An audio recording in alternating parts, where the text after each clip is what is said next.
Good morning, good afternoon, good evening, everyone. Thank you so much for joining us today for yet another episode of Marketing Blueprint. Super excited to see that we have more and more followers week after week. So big thank you for that. Today, we are doing something slightly different from the usual, and I'm super excited to welcome Wendy Braitman with us today. Wendy, how are you? Thank you for accepting the invitation. Oh, I'm great. So happy to see you.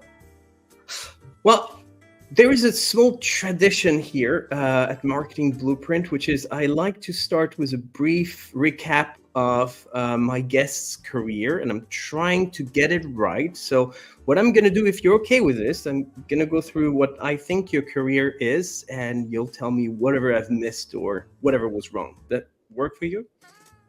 Sounds great. All right. So you have quite an unusual career because you have two careers in one. You started the first few years of your career, you were actually in the film industry as a producer and an executive. And you've been quite exposed to marketing at the time, even though that was not a marketing career per se, but you've been doing quite some marketing of your own at the time. And then at some point, you've decided to shift your career and dedicate your time to coaching, with a specialization in executive career coaching. And I believe from our earlier conversation, in the past decade or so, you've coached over 1,500 leaders, which is a huge number. I was doing the math before jumping on the show with you, on the podcast with you. I was doing the math. That's a lot of coaching. And you count multiple well-known brands as part of your portfolio. So you've worked with quite a few famous brands. Is that a good recap? Am I missing something very important here? Yeah, I'd say something that's important is I guess it wasn't a voluntary decision to change careers. And I think this is sort of an important part of my coaching origin story, is that I was going strong in my career and really loving what I was doing. I was recruited for what I thought was a dream job. It was a great project for the Discovery Channel and the American Film Institute. And soon after I was in that role, they decided to relocate it across the country. I opted not to move and lost my job. And then for the first time in 20 years, I was out pounding the pavement, looking for work at what I thought was the peak of my career. And I was angry, I was confused, I was petulant, and made some key mistakes along the way of my job search. But ultimately, it was the origin for me becoming a coach, because I knew as I was going through this experience that I wanted some guidance. And ultimately, one day when I learned about coaching, I thought that's something that I might be able to do for others. Well, we're just starting that discussion, and there are already a few interesting points that I think would be key to any person in marketing, any person looking for a career change at this point. You've rejected following the company to a different office, to a different location, which is exactly what many people have to go through nowadays with the return to office following the pandemic. So it's a few years later, but not that different for many people. So there's probably a lot we can learn from that. And then complete career switch, moving from something that was supposed to be your dream job to a completely different career that apparently you love as well, even though that was not the original expectation. So I feel that's going to be a great conversation, and we're going to be able to learn a lot from that one. So let me just tell you what I'm going to do differently. Usually I interview CMOs and marketing leaders about their career, but considering your background, what I'd like to do here is a slightly different approach for today. I have listed the top tips I got in 2024 from all the CMOs that I've interviewed at Marketing Blueprint. And I tried to identify what were the trends, the most recurring tips that I was receiving. And I'd like to share that list with you and get your feeling, your feedback on whether this is the right thing to do, whether there is more we can add to it. And you know, you've been coaching 1,500 people, so you must have some insights and some things we can definitely learn from. if not from your coaching, just from your own experience, I'm sure there is already a lot we can learn. Are you good with your approach? Yeah, I'm eager to hear what some of these tips are. So the first one, the first tips that I've heard multiple times from many CMOs is it's really important for your career development to find a mentor. Whether you actively seek one or whether you just take that opportunity because there is someone who just wants to take you under his or her wing. But finding a mentor is incredibly positive for you to build a career. Is that something you're seeing? Is that something you're advising, coaching people on? Or is it just, if you're lucky, you'll have one, but it's not absolutely necessary? It's really good to actively seek a mentor, particularly when you start in a new company, someone who can help you navigate the reins, someone who might be a champion for you, someone who can be an ally, and obviously someone who can help you learn the ropes. So yes, I would think not a passive, if you're lucky, it's definitely something worth seeking out as you start in a new company and in a new field, for sure. And so for you, the mentor should be someone within the company because they know the politics, they know the network, they know the processes, they know the rules and all of that. So it would be great to find a mentor within a company. But as you build your career, should you start searching for people outside of your company? Is it something that you should actively search for? Like, should you join clubs or specific networks to find that person? Or should you just leave it to chance to find the right person that's willing to be that for you? I think that leaving it, I guess it's hard for me to know if someone is a person, in the abstract, I guess. Some people really want to be learning that way, and some people are obstinate and just want to learn by themselves. So in some ways, I don't think I could give just complete blanket advice. I would certainly say in a new company, getting a mentor in that company is fantastic because they can show you the ropes, be a champion, someone that you know that you can have confidential conversations with and that it won't be revealed. That's really important part of the mix. But I just leaving it up to chance is it just depends on how important it is to you. And if it's really important to you, if you're someone who learns by someone who has more experience, then go for it and be very proactive about it.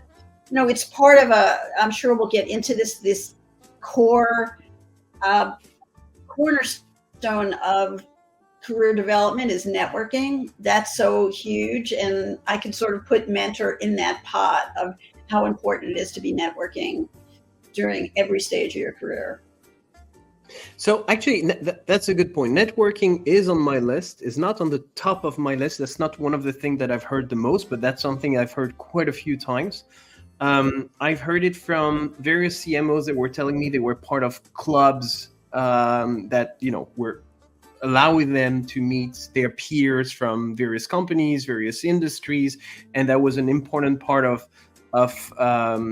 their growth, to be able to spend time with peers, exchange ideas, exchange business cards. I've heard also from some other CMOs at Marketing Blueprint telling me that it was incredibly important to keep ongoing conversations with past colleagues, that whenever they were leaving a company, they were making sure that at least once a month or once a quarter, they would send a message, they would check in with some of their past colleagues, because that network was incredibly important for them to find a job maybe tomorrow, maybe in 5 years, maybe in 10 years.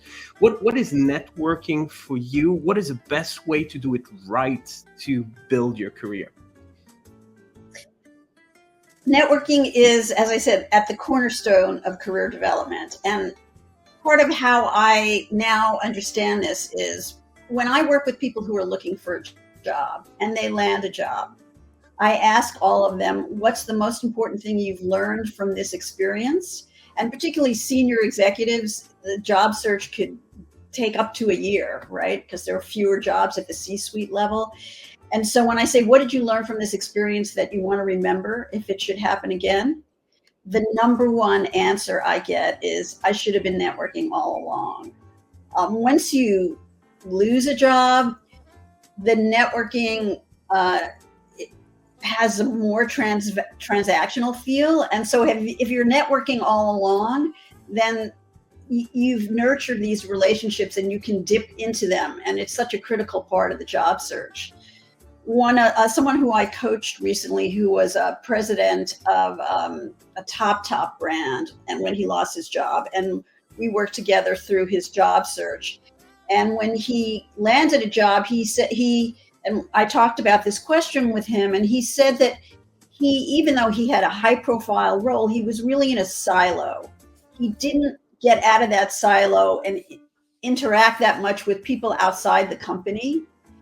And so it was hard for him when he was looking for work. And so now, once he landed, he made a point. He was making a point of going to conferences, speaking on panels, going to trade shows, and making sure that he was part of a collegial group that extended beyond his own workplace. So it's really critical. And there are some people for who it's going to be natural. You have some natural salespeople who enjoy networking, don't have any problem, chit-chatting with strangers. And you have more introvert people for whom it's incredibly uncomfortable to go out there and have conversation with strangers and try to build something out of nowhere. How do you make it happen? How do you force yourself into networking when you are not someone who naturally, have this ability to go and talk to others? Well, I coach people on a continuum, and when it comes to networking, I would say most people don't love it, and there's a range of how good people are at it instinctively, just as you've said, Julian. So at one end of the continuum, they're salespeople, right? This is what they do every day. They're really comfortable with it. And then at the other end of the continuum, I've worked with a lot of software developers and engineers who just want to put their heads down and do their job. And the last thing they want to do is have to go out and talk about themselves. But in either case, at any point in the continuum, you got to do it. And so I've worked with a lot of people who consider themselves introverted. And in that case, it's still essential, but you just give yourself a plan of what maybe a couple of people you can do in a month, or, depending on if you're in a job search or not, then you're going to have to ramp it up. But just finding a number that you can do one person at a time. And then once you do that one or two people, you say, okay, I've done enough for this month, and move on. But it's just, it's worth learning how to flex that muscle, because it's just so essential for different components of a career. And certainly, given the nature of the current marketplace, where people are vulnerable and companies are fickle and you can lose your job in a heartbeat, it's really good to have nurtured a network. And you can do it even if it's not in your comfort zone. So shifting to a completely different topic, because the second point I have on my list is very specific to marketing. The first two things about networking and mentoring, I guess, is probably true in any industry, in pretty much any role.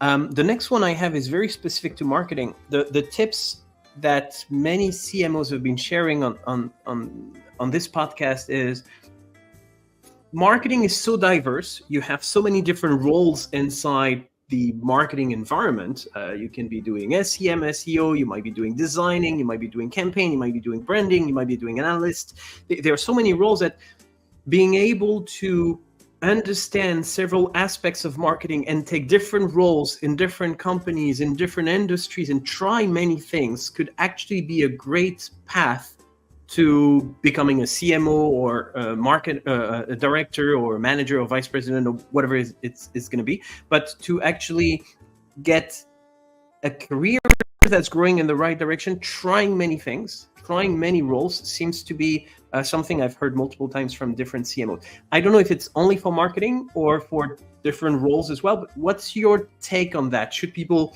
specialize as much as they can to become the best at something, or is it actually great in marketing to try many things?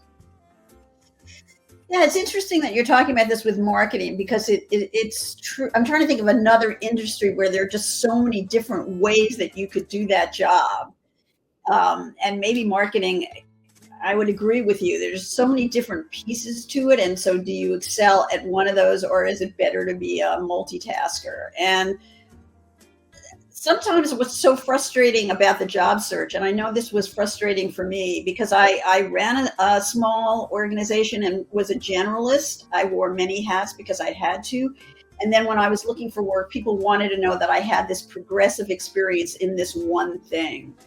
And I guess what comes to mind as you're asking that question is the importance of learning and continuing to learn. So if you're doing lead gen and just then making sure, and I've had clients of mine who companies want to know that they can do an array of things.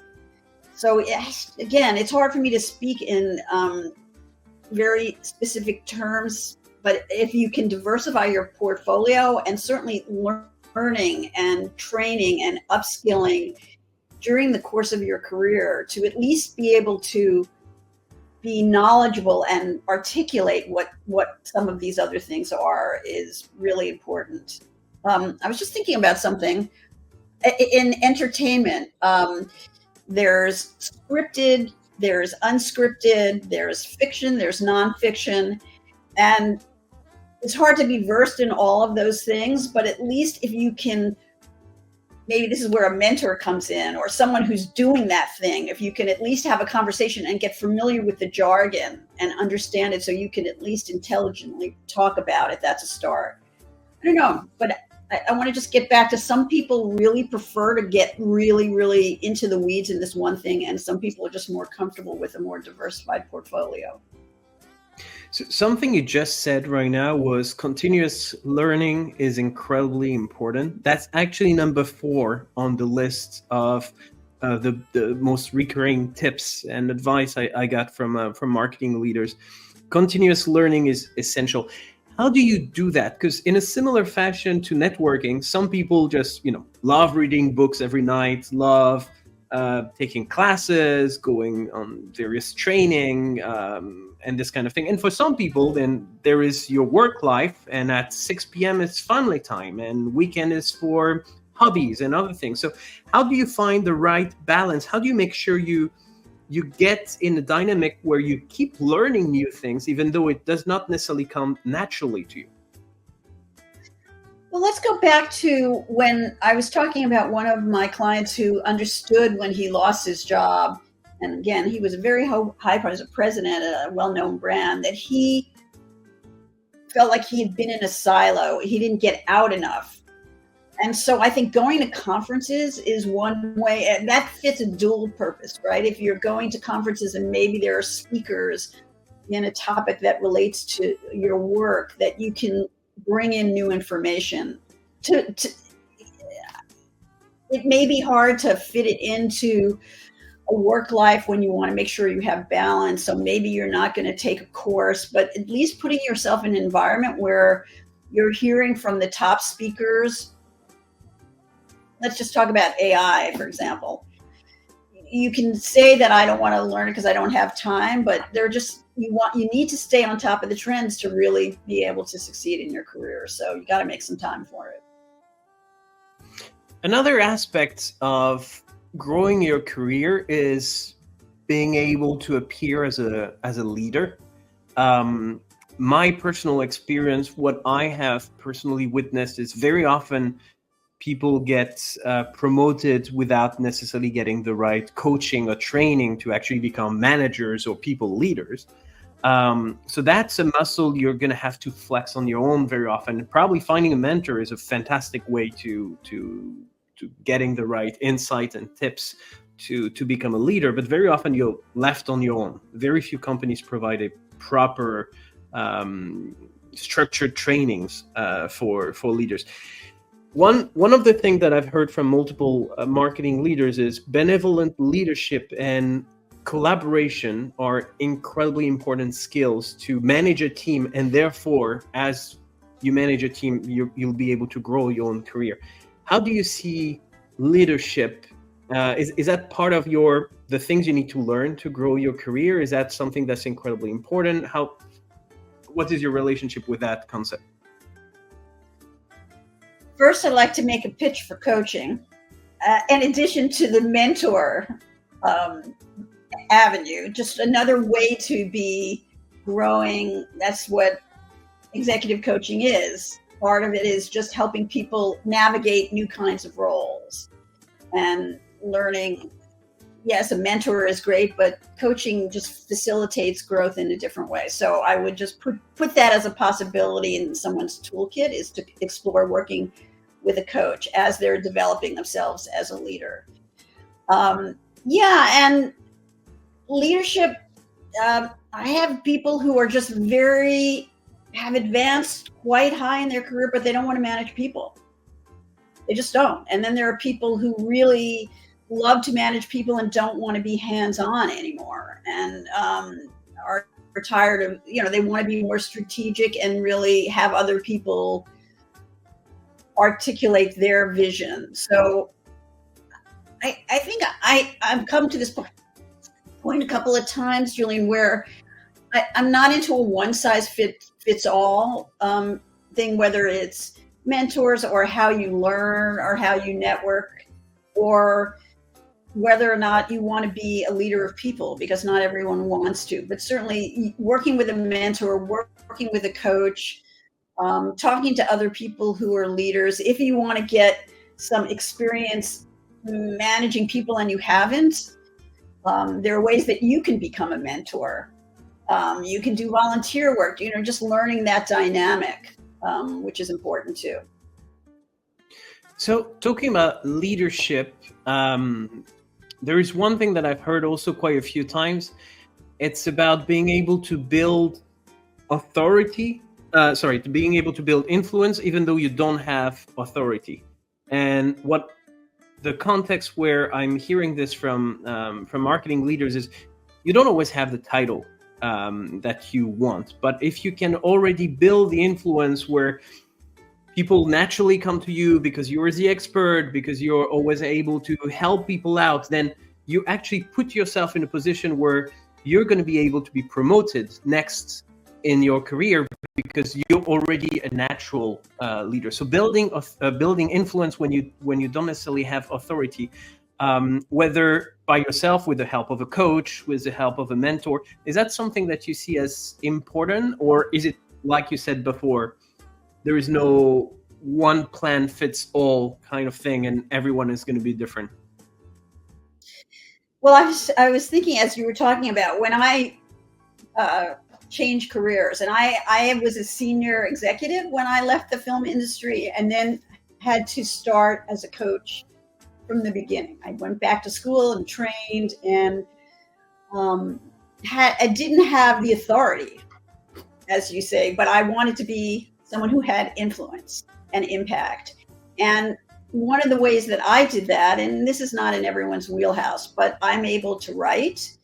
And so I wrote some articles. A few of my articles got into Forbes, one about my career reinvention, one about what it feels like to be rejected and still keep moving. And so there are just ways that you can demonstrate your thought leadership. Social media, LinkedIn, I'm a huge fan. I'm an evangelist for the ways that LinkedIn can be used to demonstrate your thought leadership through posts. And even though I was early in my coaching career, I, through my articles, ultimately got interviewed on the Today Show. And that just started giving me authority, even though I didn't officially have it yet. And I was earlier on in my coaching career. That's something I see a lot. Before inviting you on this podcast, I've been following you for quite a while, and I see you're incredibly active on LinkedIn. You do write a lot, you post a lot, but you do it in a way that generates interaction, generates engagement, and that's probably what is setting you apart here, where you manage to create conversations and therefore to engage with people and to get them interested in what it is you have to say. And I could not agree more. The ability to write has also been a game changer in my in my own career, being able to write a few things, get published in various media. Actually, I feel it makes a difference on two different levels. It makes a difference first because you build your influence, you get noticed by other people, but also it forces you, writing is an incredibly helpful exercise where it forces you to structure your thoughts in a way that could be understandable for other people as well. And I think that's a fantastic exercise. Not everyone is great at writing, but everyone should be trying it, because even for self-learning, there's a lot you can discover about yourself when you start writing. Yeah, and LinkedIn is there's no gatekeeper. I was able to pitch some of my stories and get in publications. Not everyone can do that. And the great thing about LinkedIn is that there's no gatekeeper. So you can post your thought leadership on there. And I've had people who are in between jobs who literally gotten jobs through their posts on LinkedIn. But it's just a way to elevate yourself, even if exactly the question you asked. You don't yet have the authority. There's a way that you can have influence. But to make that happen, what I found out is many people tend to use LinkedIn in between jobs. And I feel it's probably too late. You have to do it while you're working for a company, because your influence cannot be, you cannot build an influence just once every few years for a few months' time in between jobs. That's something that you have to do on an ongoing basis. Is that also how you see it? And how do you recommend people, how do you get in the habit of creating content? Because that's the same thing as networking or same thing as learning. That's something that does not necessarily come naturally. You have to force yourself a little bit, I imagine. Yeah, and I thought about networking when you just asked that question, because something I say to my clients, because I want to push back at the idea that it's too late when you've lost a job, and people think it's too late to start networking when you've lost a job. And I like to say, even though I live in the shadow of Hollywood, where it's who you know, it's, to me, I tweak that. It's not who you know, it's who you can know, meaning you can build your network one person at a time whenever you have to start, and you can develop your thought leadership even if you're out of a company. You just start and then you build from there. And certainly if you have the imprimatur of a brand, that's helpful. But again, this idea, if you think of yourself as a brand, marketers understand this, and the kind of way sometimes they have to switch the lens onto themselves, which is sometimes a little bit hard even for marketers, just to understand that they're now become the brand. And this is something that, again, it's never too late to start. But I've had people who are out of work who have posted and really created a lot of energy and leads that way. And it's just really worth doing. And I set myself a framework for my posts. And I am like a big believer in frameworks to get stuff done.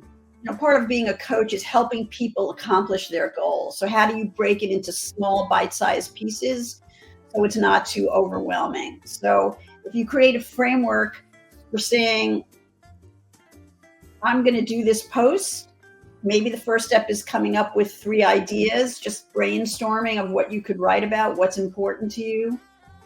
One of my clients who was out of work wrote, it was when Barbie, the movie, he's a brand, he was an SVP of brand, and he ended up writing about Barbie when that came out, and just sort of talking about it and the brilliant marketing campaign. And that thing got huge traction. So it's just setting a framework and saying, okay, I'm going to post once every 2 weeks. I mean, something, it depends on if you're working full time. Obviously, you're not going to have a lot of time to do it. But if you commit to just some framework, that'll give you something to lean on, as opposed to just whenever you want to do it.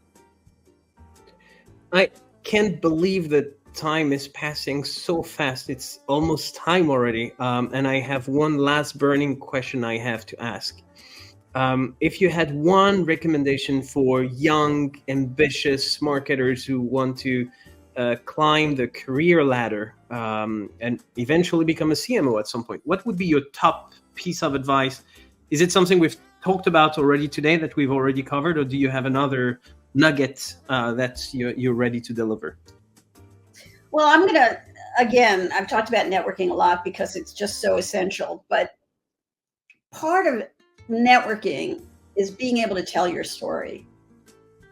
Marketers understand storytelling, right? And so being able to talk about the sort of arc of your career, even when I was an early coach, I didn't have much coaching, but then I leaned into my film background. So even if you're just starting off, you have to be able to tell the story of who you are in a concise way. You're going to use it at job interviews. You're going to use it when you're networking. You're going to use it when you're reaching out to people. So being able to pull together what your unique value proposition is. And even when you're starting out, understanding what your superpower is, what your strengths are, what makes you good at what you do, and then being able to tell it in a compelling, concise story is really key. Well, Wendy, thank you so much. I wholeheartedly agree with this. Marketers are fantastic at marketing products. We tend to not be so good at marketing ourselves. Thank you for those words of wisdom. Thank you for your time today and for all your insights. Thank you, everyone, for watching today's episodes of Marketing Blueprint, and looking forward to another episode in a few weeks' time. Thank you, Wendy. Thank you, everyone.